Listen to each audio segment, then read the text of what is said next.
नमस्कार, मैं हूं सुशांत सिन्हा। सुनो इंडिया में आज आपको दिखाएंगे कि दिल्ली की हवा में इस वक्त कहां कितना जहर है और जहरीले स्मॉग से बचने के लिए यानी इस धुंध से बचने के लिए आपको क्या करना चाहिए। लेकिन शुरुआत आज की सबसे बड़ी खबर से कर रहे हैं, उस हत्याकांड की खबर से जिस पर से धुंध अब हटने लगी है। गुड़गांव के रेयान स्कूल में प्रद्युम्न मर्डर केस में आज बिल्कुल नया ट्विस्ट आ गया। सीबीआई ने इस केस में स्कूल में ही 11वीं कक्षा में पढ़ने वाले छात्र को आरोपी बनाया है, जिसे 3 दिन की सीबीआई रिमांड पर भेज दिया गया है।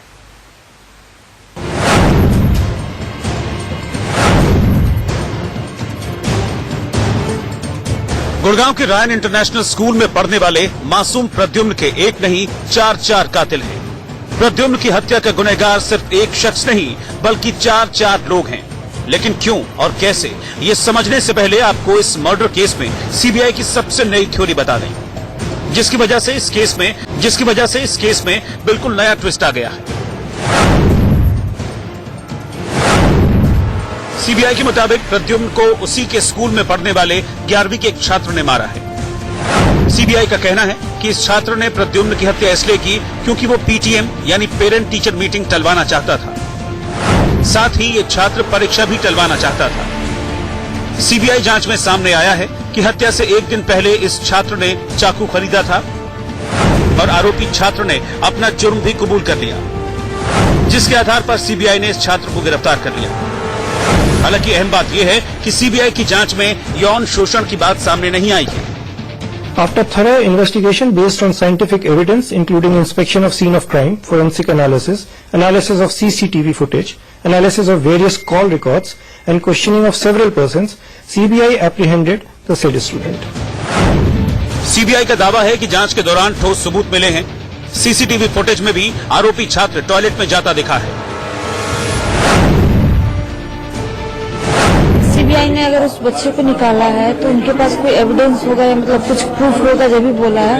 और जैसा कि स्टार्टिंग से ही हम जो बोल रहे हैं, जो पुलिस की जो थ्योरी थी वो हमें ही नहीं किसी को भी हजम नहीं हो रही थी।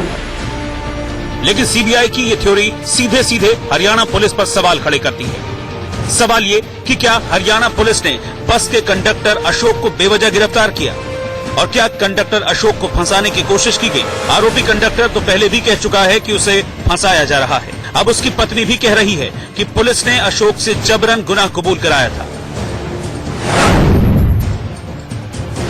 हाँ जी, उसने कहा कि मैं इतना टॉर्चर किया हूँ, इतना मारा हूँ, ऐसे ऐसे मारा है। अब तो मैंने मार का आगे हाँ भर लिया। ये उसने आपको बताया कि उसने दबाव में? हाँ जी, कि हाँ भर ली मैंने मार के। अगर ममता मैंने ऐसा काम ना किया, मेरे छोटे छोटे बच्चे, मैं ऐसा काम कर सकूं, मैंने ना करो ऐसा। सवाल यह है कि प्रद्युम्न का असली गुनहगार कौन है। पहला गुनहगार है आरोपी कंडक्टर अशोक, जिसे प्रद्युम्न की हत्या के कुछ ही घंटे बाद पुलिस ने आरोपी मानते हुए गिरफ्तार कर लिया। और गिरफ्तारी के बाद अशोक ने भी कैमरे पर हत्या की बात कबूल की, हालांकि बाद में वो मुकर गया। दूसरी है हरियाणा पुलिस, जिसने इस केस में अशोक को गिरफ्तार कर उसे आरोपी बना दिया और उससे गुनाह भी कबूल करवा लिया। तीसरा गुनहगार है रायन स्कूल, जिसकी लापरवाही के चलते इतनी बड़ी वारदात हो गई। और चौथा गुनहगार है 11वीं में पढ़ने वाला वो छात्र, जिसे सीबीआई ने आरोपी बनाकर गिरफ्तार किया है और सीबीआई के मुताबिक जिसने प्रद्युम्न का मर्डर किया है।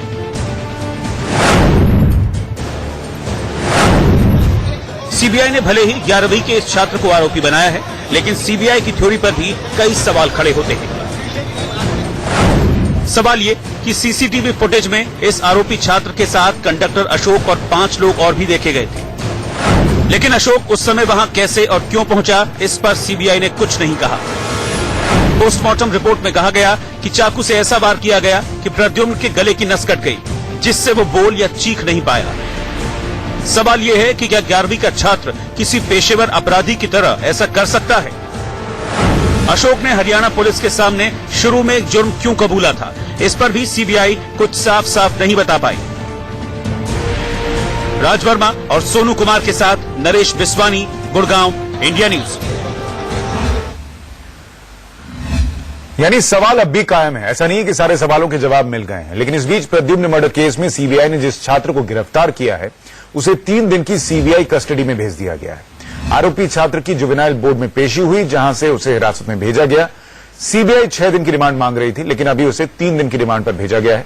आरोपी से सुबह 10 बजे से लेकर शाम 6 बजे तक पूछताछ हो सकेगी और पूछताछ के दौरान जुवेनाइल बोर्ड के अधिकारी मौजूद रहेंगे और उस बच्चे के माता पिता भी वहां पर मौजूद रहेंगे।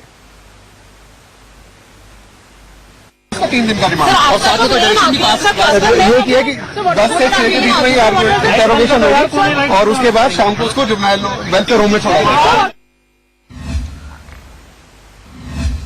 अब प्रद्युम्न मामले को अगर आप देखिएगा तो आपके सामने 2 कातिल हैं। एक कातिल जिसे हरियाणा पुलिस ने ढूंढा, एक कातिल जिसे सीबीआई ढूंढ कर लाई है। अब सीबीआई ने आज इस मर्डर केस में जो थ्योरी दी है उससे हरियाणा पुलिस पर बड़े सवाल खड़े होते हैं, क्योंकि दोनों की थ्योरी को अगर आप कंपैरिजन कीजिएगा, तुलना कीजिएगा, तो दोनों थ्योरी बिल्कुल अलग है।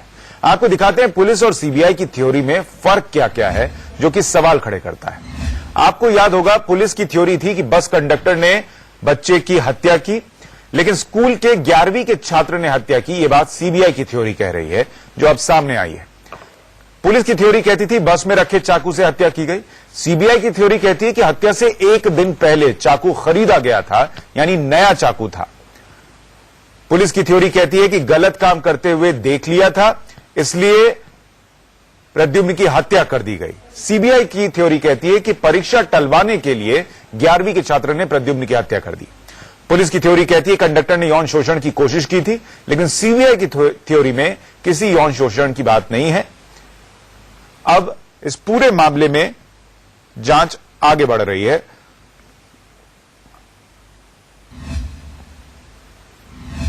लेकिन जो आरोपी छात्र है, 11वीं का छात्र, उसके पिता का कहना है कि उनके बेटे को फंसाया जा रहा है। हम आपको सुनवाते वो क्या कह रहे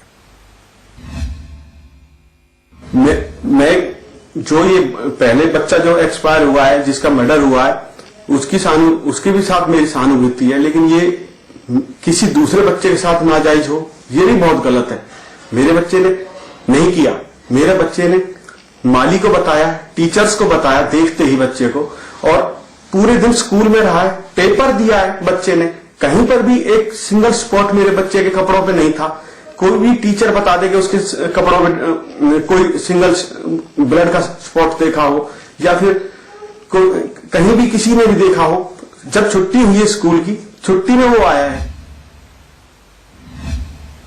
तो ऐसा लग रहा था कि शायद प्रद्युम्न मर्डर केस में सच पर जो धुंध छाई थी वो हट जाएगी, लेकिन अभी और कई सवाल खड़े हो गए।